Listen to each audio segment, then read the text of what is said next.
Okay, the Father, the Mother, and the Son, the Holy Trinity.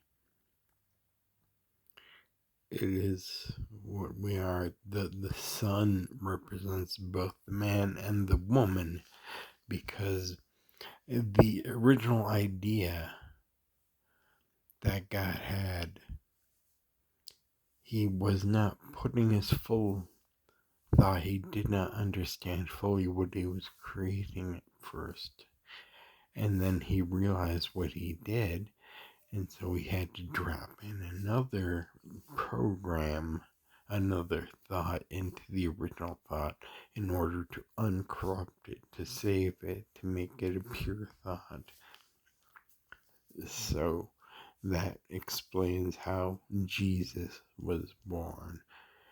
It's like a safety backup protocol in the programming, that if after X number of years there is a bad thing going on, we will deploy the failsafe, which is the Christ, and the Christ would be born with all these powers and be programmed to do these things. So,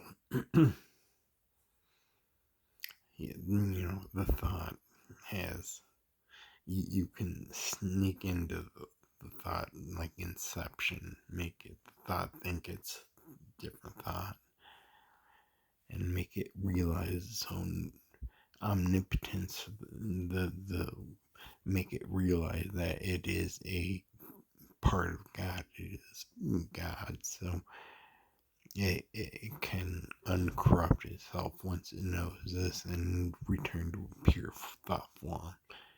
So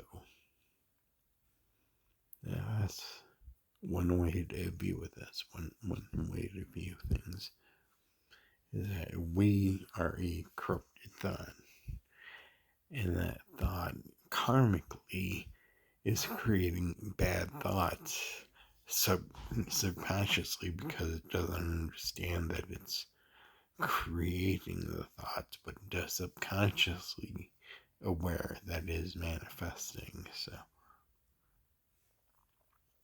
you drop in the Jesus virus to make the thought pure and clean and rejoin with the creator thought.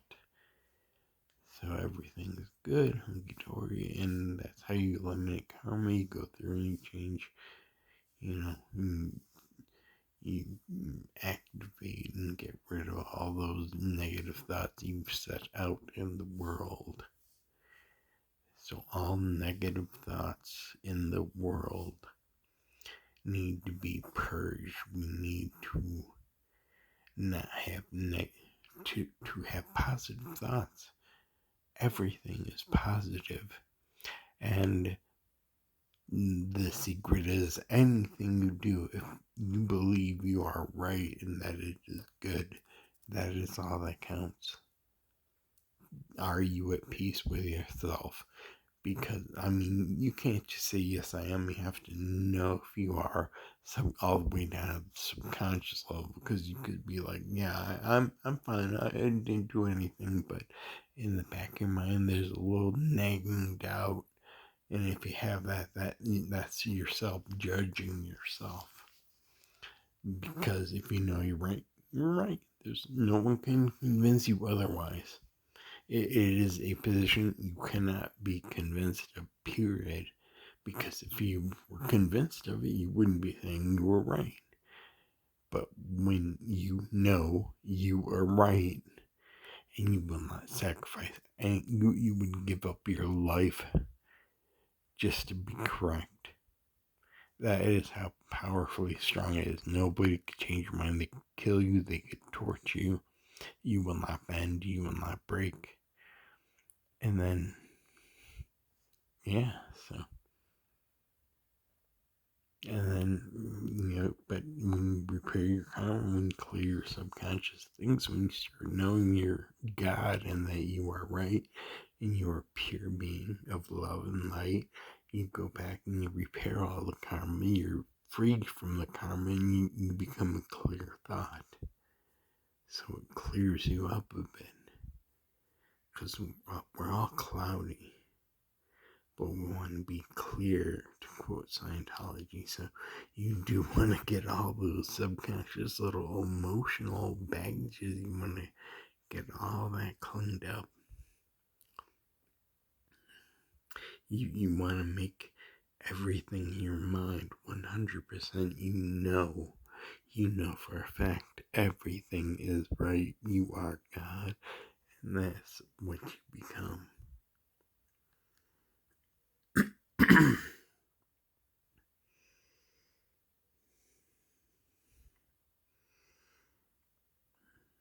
You are right. You are immovable through death, and you hold on to that consciousness, and that consciousness transcends into physical death.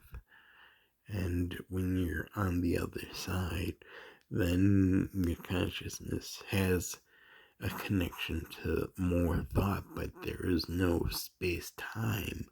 So it's like, in space-time here where we are, the direction of time is not moving in one direction, in these little slices. So when they disconnect and pull away, and then it's hard to find your way back. So, because you can transition through the different realms, it's just there you have access to all memory, all knowledge, everything is clear to you. But it's just that how long it takes to retrieve some memory, some feeling, and then to go back into the 3D world. It's like, where's your exit point? Where's your entry point? So that's why you have some constellations and stuff, so you can, kind of generally where you are and what's going on, so you can keep that going within your 3D consciousness, the part of you that stays on this side of space-time and not time-space. So in time-space, everything is ordered and everything is linear. It's experienced in a linear, ordered way, and then with the higher self is able to access everything non-linearly. But the thing is, it's like all the books are open in front of you, and you can get anything you want. It's just that where were you just before? And you can't really follow everything in order if you're jumping back and forth all the time. And it's impossible to keep things straight without without a connection to a host in the three-dimensional realm in this one, and creating a tunnel, quantum tunnel, to use parlance of the time, a tunnel between yourself and the channeler, and you know which time it is, so you can find that information, you can find any information, and tell it through the channel to the person receiving, within, as long as you have those timestamp coordinates, basically. Like, yeah, I'm going here, and I'm coming here. You know where you're at, so you can jump back and forth.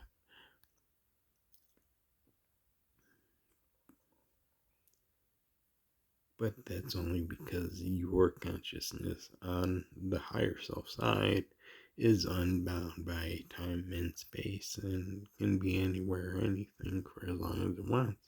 It's just, it needs to have like a watch, so to speak, that it can look at while it's going. So it has to basically, watch the stars and the position of the planets and mark time in that way.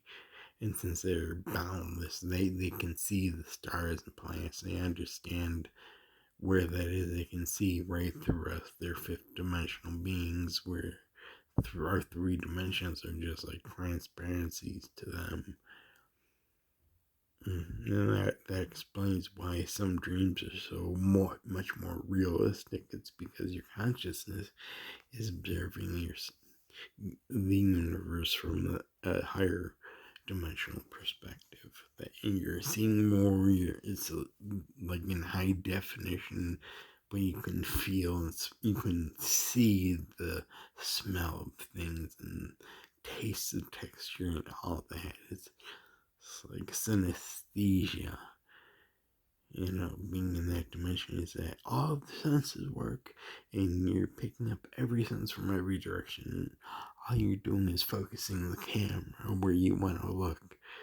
And you're not bound by space and time if you want to be on one side of the universe and the other, and you just go back and forth. But, it's like if you're visiting a 3D universe as a 5D being, getting the space-time coordinates just right is kind of tricky.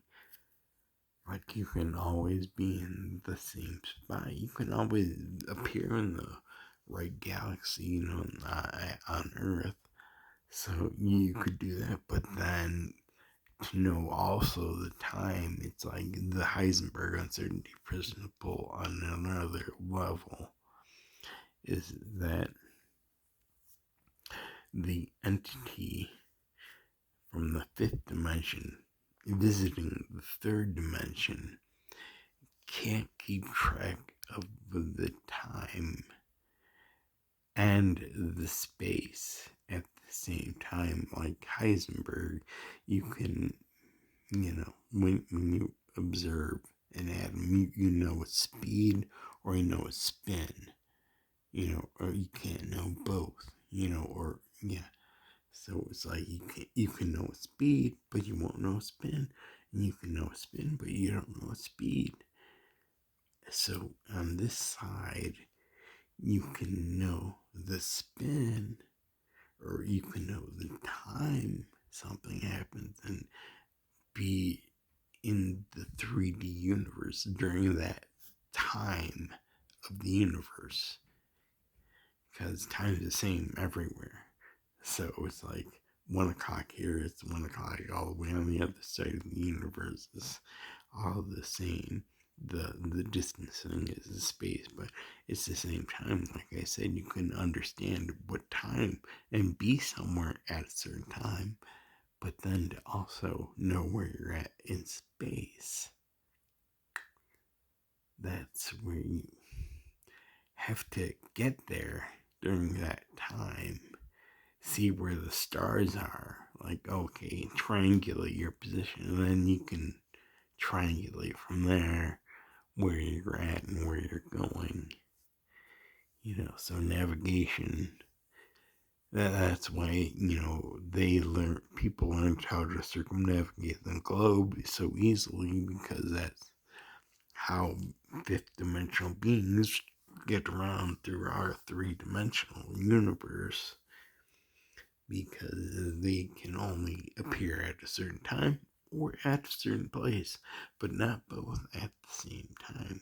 They can't appear at a time and place. They can just appear in the 3D universe at a place or at a certain time. And then from that point, then they have to travel through space or time, whichever one they didn't do. So it's like you got a double jump. You jump to the time or space time, and you jump to the time space, or you jump to the time space and then jump to the space time while being in that plane. So let's say I want to go to 1889, and then boom, close my eyes because the universe is moving and expanding, and you can't know the size and the speed at the same time. So it's like, just the whole thing, like as above, so below, as inside, so outside. It's just a reflecting pattern like that. And I mean, the whole universe basically boils down to a little binary like that if you follow the logic. It's it's just funny. It's like when you follow all these, every possible thing down, it's just a bunch of different yes and no, on and off, but 1,000 different concepts, ideas, variables, and then the value to those variables is the yes or the no. So like pixels that are on and off. So you line them all up and they do their thing.